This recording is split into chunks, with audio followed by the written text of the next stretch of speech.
Fala galera, sejam todos muito bem-vindos a mais um vídeo do canal da Engenharia. Aqui quem fala com vocês é o engenheiro Felipe Rodrigues.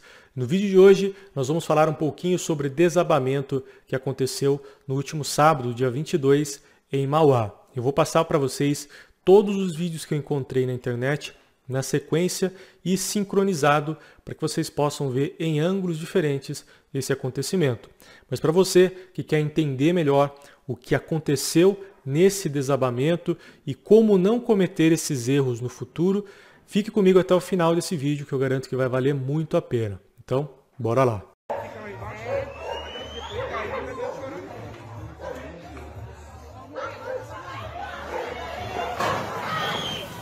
Caiu a parede e cai tudo.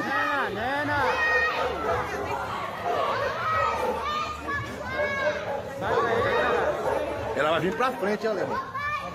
Se ela deitar pra dentro, a gente tá pra frente, viu?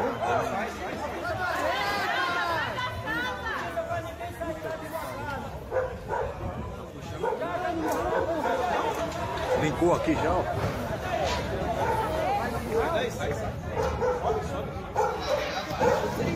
Que bagulho louco, tava tranfando, a casa caindo. Jesus, mano. Eita porra, mano. Agora aqui, ó. Olha lá, gente. Desabamento de uma casa aqui, ó. Meu Deus, mano.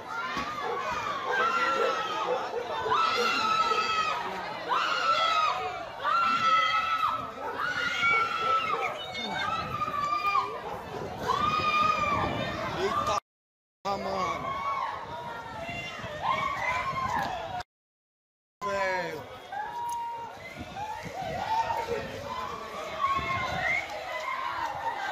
meu Deus, mano.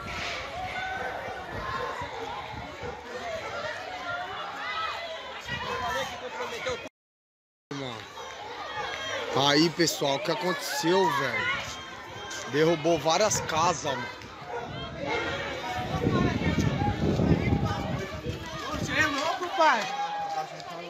Nossa, foi a minha casa também.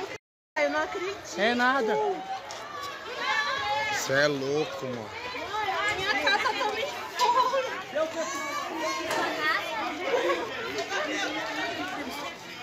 Ai, pai. Ai, Jessica, o menino foi pra minha casa. Ai. Bom, vocês viram o vídeo aí, né? Viram que o acontecido foi muito rápido, a estrutura começou a estalar ali e logo em seguida já veio o colapso total da estrutura. O que eu quero nesse vídeo? Eu quero levantar alguns pontos que eu encontrei que são importantes nessa análise de desabamento, tá? Então, eu consegui identificar alguns pontos de fragilidade da estrutura e quero dividir com vocês esse conhecimento, porque a gente consegue aprender muito com essas coisas. Lembrando, graças a Deus, ninguém se machucou nesse acidente. Então, bens materiais a pessoa vai conseguir recuperar, eu tenho certeza disso. O mais importante é que ninguém se machucou. Então, vamos lá. Vamos primeiramente, pessoal, entender como foi executada essa obra. Então, eu tenho aqui no Google Street View uma imagem dessa obra. Eu consigo voltar um pouquinho no tempo e buscar uma imagem um pouco mais antiga, de 2012, certo? Essa imagem foi tirada em abril de 2012 e a obra estava assim. É uma obra executada com blocos de 11,5 por 14 de altura por 24 centímetros de comprimento, tá? Então, quais as informações que nós conseguimos tirar daqui? Primeiramente, eu contei aqui a quantidade de blocos e eu vi que tem 16 blocos, tá? Entre um pilar e outro. Ou seja, o vão desses pilares é de aproximadamente 3,84 metros. Por quê? São os 24 centímetros, considerando que ele está com uma junta seca aqui, né? Ele não tem a argamassa de 1 centímetro para dar 25 centímetros. Então, é 24 vezes 16 tijolos, o que dá 3,84 metros de um pilar para o outro. Para uma obra convencional, 3,84 metros não vão nada muito extraordinário, né? mas desde que ela, obviamente, seja bem calculada. O que não foi o caso dessa obra, infelizmente. Nós conseguimos ver aqui a armadura dos pilares, que é uma armadura com 4 barras. Não dá para ter uma noção se é 4 barras de 10 milímetros, que seria o mínimo exigido em norma, mas o que nós conseguimos ter uma noção é da dimensão desses pilares. Por quê?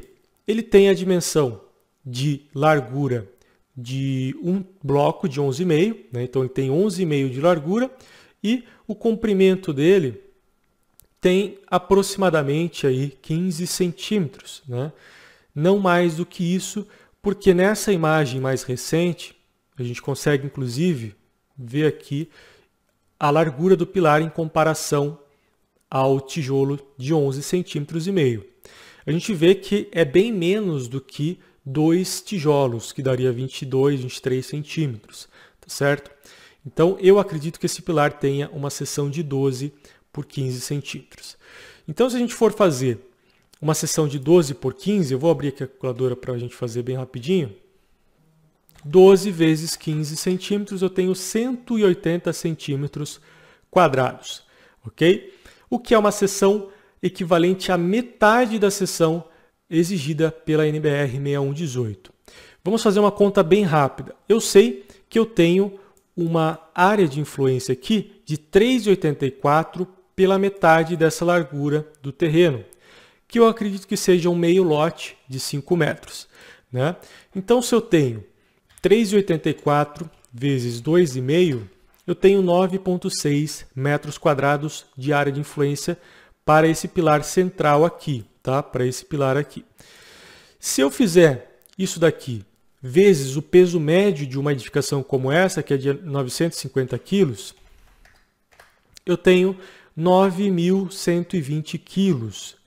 Porém, eu tenho 3 pavimentos. Eu tenho esse pavimento, eu tenho esse, e depois ele executou mais um terceiro pavimento e tinha arranque para um 4º pavimento. Provavelmente, muito provavelmente, ele faria um 4º pavimento, ou pelo menos faria uma outra laje para fazer a cobertura desse terceiro pavimento. Então nós temos que multiplicar isso daqui por 3, tá certo? Eu tenho 27,3 toneladas por pilar de carga aplicada, tá certo? Mas afinal, quanto de carga esse pilar poderia resistir no máximo? Vamos fazer essa conta?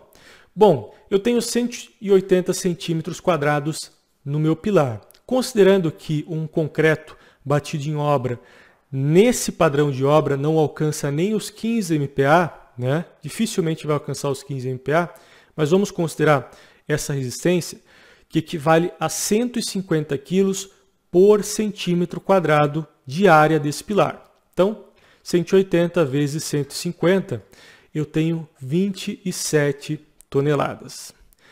Menos do que a carga aplicada nesse pilar. Então, uma das possibilidades, né, do motivo dessa ruína foi justamente a falta de capacidade desse pilar em absorver essa carga que foi superior aos 27.000 quilos. Tá certo? Porém, não para por aí. Eu consegui observar outras questões aqui que também são muito importantes. No vídeo, vocês puderam reparar que a estrutura ela vai começar a ruína nesse ponto aqui, né? Então a gente pode até reassistir o ponto onde acontece a ruína da estrutura. Esse é o ponto do desabamento, vejam só.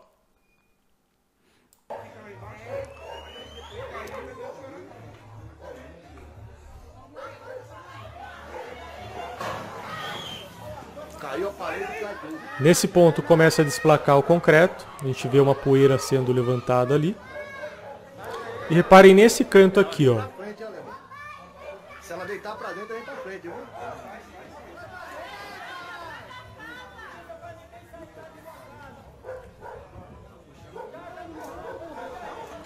Ligou aqui já, ó.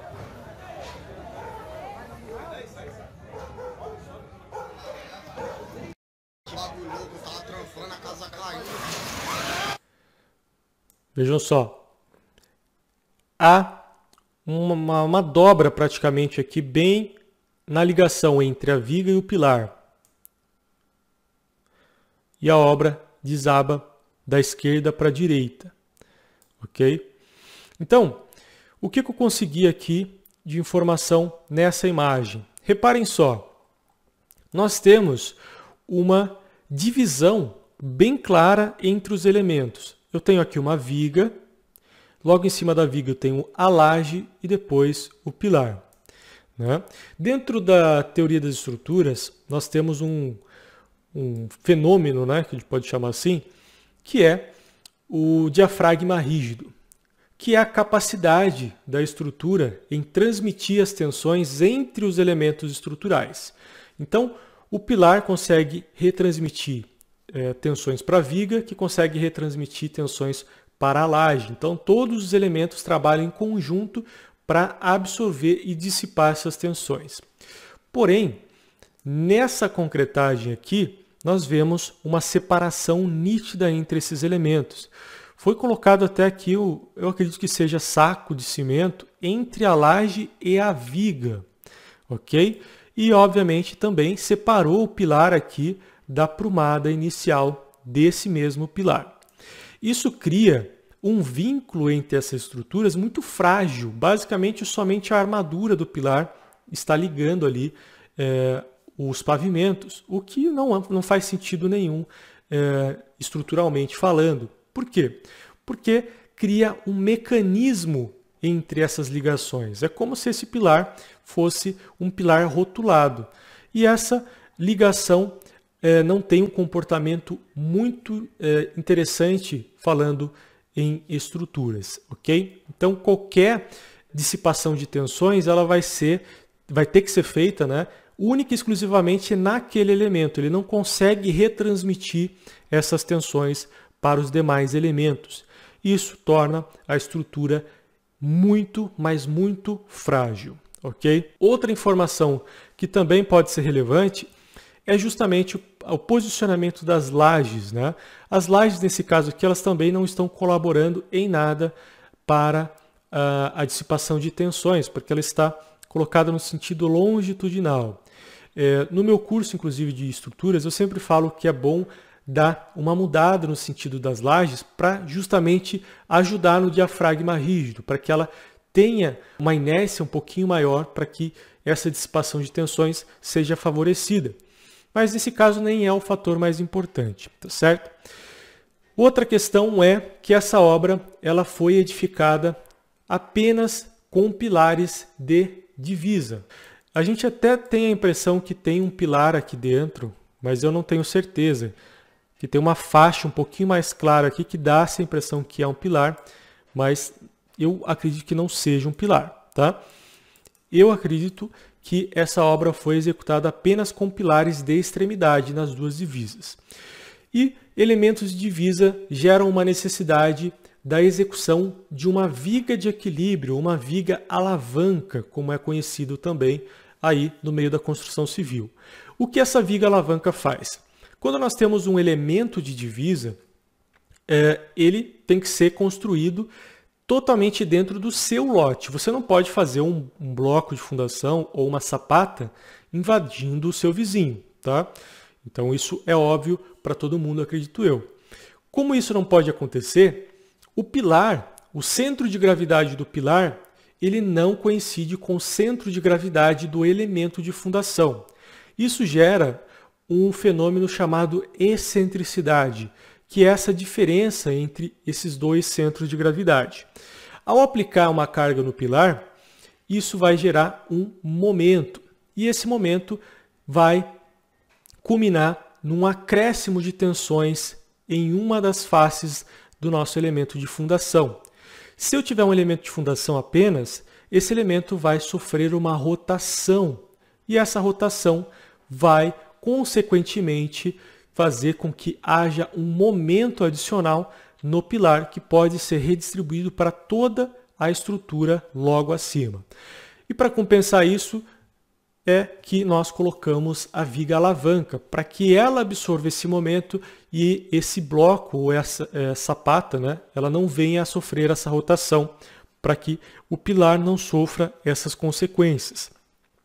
E nessa obra pode ser que essa viga alavanca não tenha sido executada. E com uma carga muito excessiva, né, por conta aí dos 3 pavimentos, essa fundação tenha sofrido essa rotação, transmitido para o pilar e também ter somado aí para esses fatores que levaram à completa ruptura dessa estrutura. Lembrando, não é apenas um acontecimento que gera uma ruptura dessa magnitude. Geralmente é uma soma de fatores que resultam aí no resultado final, que nesse caso foi a ruptura total, né, o colapso total da estrutura, que basicamente ocupou o espaço aonde existia a casa vizinha. Então essa é a minha análise de forma bem superficial, né? Então apenas analisando as imagens e os vídeos que nós temos acesso aí na internet. Se você não quer ter esse tipo de coisa acontecendo aí no seu futuro próximo, vá no primeiro link aí da descrição e veja os nossos cursos de estruturas, que eu acho que vai ser muito válido para a sua carreira, você que é estudante de engenharia e você que é engenheiro e tem um pouquinho de receio em trabalhar com estruturas, porque realmente é muito importante você ter esse conhecimento. E você que quer construir a sua casa, mas está meio ainda indeciso se contrata ou não um engenheiro, contrate, porque esse tipo de coisa é muito comum acontecer, tá certo? Ah, fulano de tal faz 30 anos que trabalha com construção, nunca deu problema. Mas não conte com essa sorte, tá? Um dia pode ser a sua casa que esteja aí nos noticiários, tá certo? Então eu espero que vocês tenham compreendido as informações desse vídeo, espero que elas tenham sido relevantes aí para o seu dia, para o seu conhecimento e que você leve isso para frente, transmita, compartilhe esse vídeo para que mais pessoas possam se conscientizar da importância de um engenheiro na obra. Então é isso aí, valeu e até o próximo vídeo.